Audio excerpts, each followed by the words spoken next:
আশা করি তোমরা সবাই ভালো আছো। আজ অষ্টম শ্রেণীর বিজ্ঞান বিষয়ের আমাদের ল্যাবরেটরি শিক্ষণ অভিজ্ঞতা তৃতীয় থেকে অষ্টম সেশন নিয়ে আলোচনা করব। এই সেশনে তোমাদেরকে অবশ্যই জানতে হবে ভালোভাবে। আর এই সেশনের প্রথমে দেখো, রাসায়নিক পরিবর্তন হয় রাসায়নিক বিক্রিয়ার ফলে। কোনো নির্দিষ্ট পদার্থ কেন অন্য কোনো পদার্থের সঙ্গে বিক্রিয়া করে তা বুঝতে হলে আগে পদার্থের গঠন খুব ভালো করে বুঝে নেওয়া জরুরি। পদার্থের গঠনে কি কি থাকে দেখো, তোমরা ইতিমধ্যে জানো যে মৌলিক পদার্থের পরমাণু গঠিত হয় ইলেকট্রন, প্রোটন ও নিউট্রন দ্বারা। পরমাণুতে এই তিন ধরনের কণা কিভাবে বিন্যস্ত থাকে তা জানা খুবই জরুরি।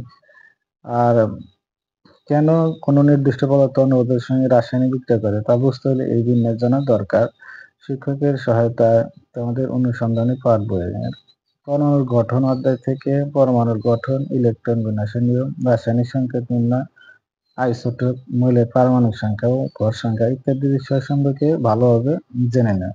এই শিক্ষণীয় অভিজ্ঞতায় তোমরা যে রসায়নের পরীক্ষণগুলো করবে সেগুলো ব্যাখ্যা করতে এই বিষয়গুলো জানা প্রয়োজন হবে। এখন যে কোনো পদার্থের ইলেকট্রনের সংখ্যা জানলে নিশ্চয় তোমরা তার শক্তি স্তরে ইলেকট্রন বিন্যাস বের করতে পারবে। একটু ঝালাই করে নেওয়ার জন্য নিচের মৌলগুলোর ইলেকট্রন বিন্যাস একে দেখাতে হবে। চলো আমরা এখানে মৌলের ইলেকট্রন বিন্যাস নির্ণয় করে দেখি। ফ্লোরিন কিভাবে গঠিত হয়, পটাশিয়াম, তারপরে আছে ক্রোমিয়াম, তারপরে আছে কপার। চলো দেখি আমরা এই ইলেকট্রন বিন্যাস আগে করে দেখি। প্রথমে আছে ফ্লোরিন। ফ্লোরিনের ইলেকট্রন বিন্যাসে কত?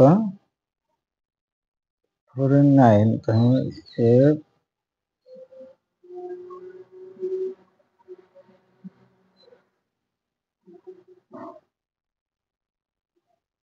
F9, এটা হবে 1s2 2s2 2p5।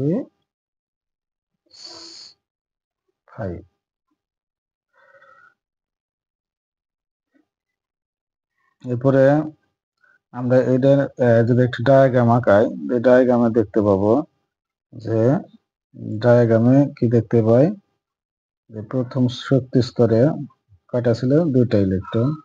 দ্বিতীয় শক্তি স্তরে কয়টা ছিল? 2s2p 7টি। দেখো আমরা এখানে এই জায়গাতে এই ইলেকট্রন গুলো দেখো, এখানে প্রথম শক্তি স্তরে 2টা ইলেকট্রন, দ্বিতীয় শক্তি স্তরে 7টা ইলেকট্রন ছিল। দ্বিতীয় শক্তি স্তরে কয়টা? 7টা। এইভাবে তোমরা রাখাবে। এবং ফ্লোরিন এইভাবে চলে গেল। এরপর দেখবো আমরা পটাশিয়াম। পটাশিয়ামের কত? 19। পটাশিয়ামের হচ্ছে কত? পটাশিয়ামের 19। পটাশিয়ামের 19। 1s2 2s2 2p6, কটা হলো? 10টা। তারপর 3s2 3p, দেখো 18। আর 3d দিয়ে যাবে না, 3d না প্রবেশ করে 4s এ ইলেকট্রন প্রবেশ করবে একটা। দেখো তোমরা পটাশিয়ামের ইলেকট্রন সেভাবে করবে 1s2 2s2 2p6 3s2 3p6 4s1।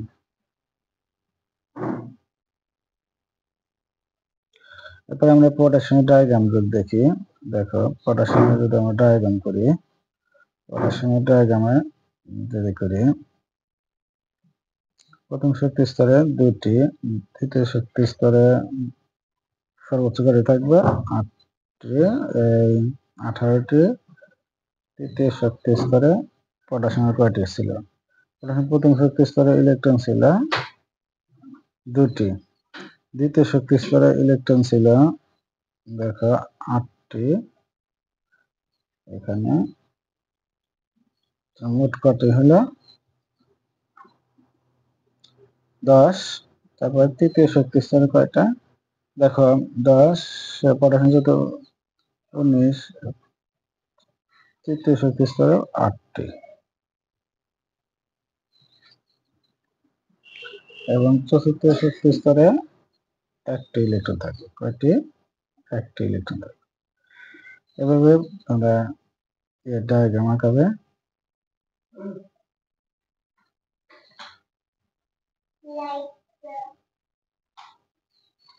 এরপরে দেখো আমরা ক্রোমিয়ামের ইলেকট্রন বিন্যাস। ক্রোমিয়ামের ক্ষেত্রে দেখো Cr24।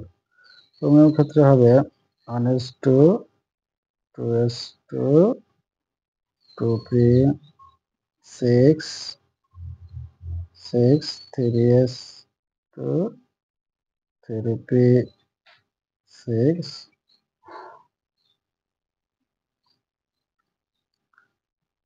ক্রোমিয়ামের কথা 1s2 2s2 2p6 3s2 3p6 তারপর দেখো 3d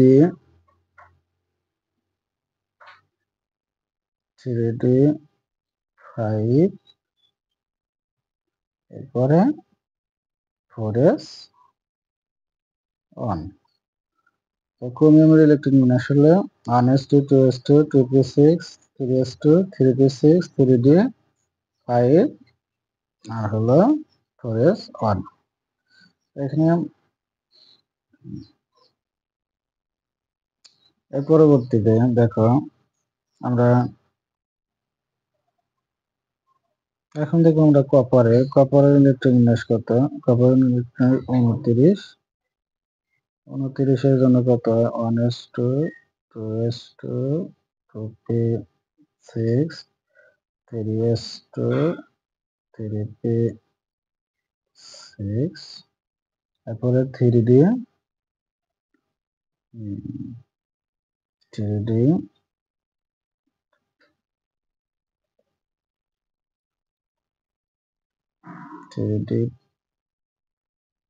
10 আর 4s1। তারপর আমরা ডায়াগ্রাম দেখব।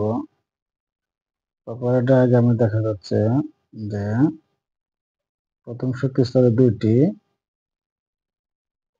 দ্বিতীয় শক্তি স্তরে 8টি, তৃতীয় শক্তি স্তরে 18টি, চতুর্থ শক্তি স্তরে 1টি ইলেকট্রন। তাহলে প্রথম শক্তি স্তরে 2টি, তারপরে 8টি, এরপরে 18টি, 4 6 8 10 12 14 16 18। তাহলে 18টা 26 28 একে 29টা। এ পর্যন্ত থাকলে আশা করি তোমরা সবাই বুঝতে পারছো। ঠিক আছে, পরবর্তীতে অন্য সেশন নিয়ে আলোচনা করব।